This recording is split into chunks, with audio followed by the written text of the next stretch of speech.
میں اسے بہت دور پھینکاؤں گا، اس نے پستول اپنی پتلون کی جیب میں رکھتے ہوئے کہا۔ تم پریشان مت ہو، تم سے کام نہیں ہو سکا اس لیے میں نے کر دیا۔ کیا تمہیں افسوس نہیں ہے؟ میں نے جیک کے چہرے کی طرف دیکھا۔ کس بات کا افسوس؟ جیک کے چہرے پر حیرت لہرائی۔ یہ ان لوگوں کا ساتھی تھا جو تمہارے جانی دشمن بنے ہوئے ہیں۔ اگر ہم اسے زندہ چھوڑ دیتے تو پھر ہمارا زندہ بچنا مشکل تھا۔ اس لیے افسوس کرنے کے بجائے گاڈ کا شکر ادا کرو کہ اس نے ہمیں بچا لیا۔ میں اس سے بحث کرنا نہیں چاہتا تھا، لاش کو ٹھکانے لگانا اس کا مسئلہ تھا۔ وہ لاش کو اپنے ساتھ لے گیا اور اس کی واپسی رات 10 بجے ہوئی تھی۔ آتے وقت وہ باہر سے کھانا لے آیا تھا، اس لیے ہم نے اکٹھے ہی بیٹھ کر کھانا کھا لیا۔ اس نے بتایا تھا کہ وہ شنکر کی لاش 15-20 میل دور ایک ویران علاقے میں گھنی جھاڑیوں میں پھینک آیا ہے۔ لاش پھینکنے سے پہلے اس نے پستول پر اپنی انگلیوں کے نشانات مٹا کر شنکر کی انگلیوں میں پھنسا دیا تھا تاکہ دیکھنے والے یہی سمجھیں کہ اس نے خودکشی کی ہے۔ دن پر دن گزرتے رہے لیکن ہاروے نے کوئی رابطہ قائم نہیں کیا۔ رتن کمار کے آدمی مجھے بھوکے کتوں کی طرح تلاش کر رہے ہوں گے۔ آج دیپک بابو کے آدمی نے جس طرح ہمیں ٹریس کیا تھا وہ قابل داد تھا، لیکن سب سے اچھی بات یہ ہوئی تھی کہ اس نے ہمارے بارے میں دیپک بابو کو بتایا نہیں تھا، ورنہ مسئلہ ہو جانا تھا۔ جیک اور میری دونوں کی زندگی خطرے میں پڑ جانی تھی۔ میں نے فیصلہ یہی کیا تھا کہ اگر میں باہر نکلوں گا تو بھیس بدل کر نکلوں تاکہ کسی خطرے میں نہ پڑوں۔ نہ جانے ہاروے کب رتن کمار پر ہاتھ ڈالے، اس سے پہلے مجھے ہی کچھ کرنا چاہیے، میں نے سوچا، اور پھر پروگرام بنانے کے بعد میں لمبی تان کر سو گیا۔ اگلی صبح ناشتے کے بعد میں نے جیک سے ایک وگ، نکلی داڑھی اور مونچھیں منگوانے کا کہا تو وہ حیران ہوا، لیکن جب میں نے اسے بتایا کہ میں ضروری کام سے جانا چاہتا ہوں تو وہ سوچ میں پڑ گیا۔ شاید وہ ہاروے سے بات کرنے کا سوچ رہا تھا۔ میں نے اس سے درخواست کی کہ وہ ہاروے کو نہ بتائے، میں جلد ہی واپس آ جاؤں گا۔ جیک پس و پیش میں پڑ گیا، اس کے چہرے پر تشویش کے تاثرات ابھرے ہوئے تھے۔ بالآخر اس نے میری بات مان ہی لی، لیکن اس نے شرط عائد کر دی کہ میں بھی تمہارے ساتھ چلوں گا۔ مجھے کوئی اعتراض نہیں تھا، اس لیے میں نے حامی بھر لی۔ میرا مطلوبہ سامان وہ لے آیا۔ جب میں نے نکلی داڑھی، مونچھیں وغیرہ لگا کر اور لباس تبدیل کر کر اپنے آپ کو آئینے میں دیکھا تو میرا حلیہ کافی بدل چکا تھا۔ رتن کمار یا اس کے ساتھی اگر مجھے دیکھتے تو مجھے یقین تھا کہ وہ مجھے نہیں پہچان سکیں گے۔ جیک نے جب مجھے اس نئے حلیے میں دیکھا تو وہ بھی تعریف کیے بنا نہ رہ سکا۔ جب ہم وہاں سے روانہ ہوئے تو دن کے 12 بج رہے تھے۔ تھوڑی دور جا کر جیک نے پوچھا کہ کہاں جانے کا ارادہ ہے۔ ایک ہوٹل میں چلتے ہیں، میں نے جواباً کہا۔ ہوٹل؟ کون سے ہوٹل؟ جیک نے چونک کر پوچھا۔ رشی ہوٹل۔ وہاں کون ہے؟ رتن کمار کا رائٹ ہینڈ دیپک بابو، میں نے بتایا۔ تمہارا پروگرام کیا ہے؟ میں دیپک بابو کو قابو کرنا چاہتا ہوں، میں نے مختصراً بتایا۔ پھر میں اسی کے ذریعے رتن کمار تک پہنچنا چاہتا ہوں۔ یہ بہت رسکی کام ہے۔ جیک نے شاید مجھے خطرے سے آگاہ کرنے کی کوشش کی تھی۔ میں زیر لب مسکرا دیا۔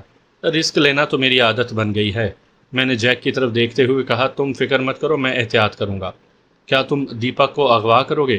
صورتحال دیکھ کر فیصلہ کروں گا۔ مجھے معلوم تھا کہ دیپک آسان مہرہ نہیں ہے، اس نے اپنے ارد گرد بھی گنڈوں کی فوج رکھی ہوئی ہے، اس لیے مجھے انتہائی ہوشیاری سے کام کرنا تھا۔ ہم شہر پہنچ چکے تھے اور بالآخر ہم رشی ہوٹل پہنچ گئے۔ چونکہ دن کا وقت تھا اس لیے اچھی خاصی گہما گہمی تھی۔ جیک نے کار پارک کی اور ہم دونوں ہوٹل کی لابی سے گزرتے ہوئے ہال میں پہنچ گئے۔ ریسیپشن پر شلپا کھڑی ہوئی تھی اور اس کے ساتھ ایک اور آدمی موجود تھا۔ جیک نے مجھ سے پوچھا کہ کیا یہی دیپک بابو ہے؟ تو میں نے اسے جواب دیا، نہیں، یہ دیپک بابو نہیں ہے، شاید وہ آج آیا نہیں ہے۔ ہم دونوں کا لہجہ مدھم تھا۔ جواباً جیک سر ہلا کر رہ گیا۔ تبھی ایک ویٹر ہماری میز پر آیا، اس کے ہاتھ میں ایک نوٹ بک تھی۔ میں نے میز پر پڑا مینیو اٹھایا اور ویٹر کو آرڈر نوٹ کروا دیا۔ کھانا کھانے کے دوران ہم دونوں ہلکی پھلکی گفتگو بھی کرتے رہے۔ میں وقفے وقفے سے کاؤنٹر کی طرف دیکھ لیتا تھا۔ دوپہر کے 2:30 بج گئے لیکن دیپک بابو کی آمد نہ ہوئی تو مجھے بے چینی ہونے لگی۔ میں جس مقصد کے لیے آیا تھا وہ مجھے ناکام ہوتا دکھائی دیا۔ میں نے میز پر دونوں کونیاں رکھتے ہوئے مدھم لہجے میں کہا، مجھے شلپا سے معلوم کرنا ہوگا۔ شلپا؟ وہ ریسیپشن والی لڑکی؟ میں نے جواب دیا، ہاں۔ کیسے؟ جیک کو تجسس ہوا۔ اسی نے مجھے دیپک بابو سے بچایا تھا، میں نے یہ کہنے کے ساتھ ہی مختصراً بتا دیا تو جیک نے سمجھنے والے انداز میں سر ہلا دیا۔ تو پھر دیر کس بات کی؟ جیک نے کہا، جاؤ اور اس سے دیپک کے بارے میں معلوم کرو۔ نہیں، ایسے نہیں، میں نے جیک کی تجویز رد کر دی۔ بالفرض اگر یہاں دیپک موجود ہوا تو میں اس کی نظروں میں آ جاؤں گا۔ اوہو، اس بارے میں تو میں نے سوچا ہی نہیں، جیک نے خجل ہوتے ہوئے کہا۔ تم واقعی دور کی سوچتے ہو۔ میں شلپا کی طرف دیکھ رہا تھا جو اپنے کام میں مصروف تھی۔ میں دل ہی دل میں دعا بھی کر رہا تھا کہ وہ کہیں جائے تو میں اس کے پیچھے جاؤں اور اس سے بات کروں، اور پھر میری دعا قبول ہو گئی۔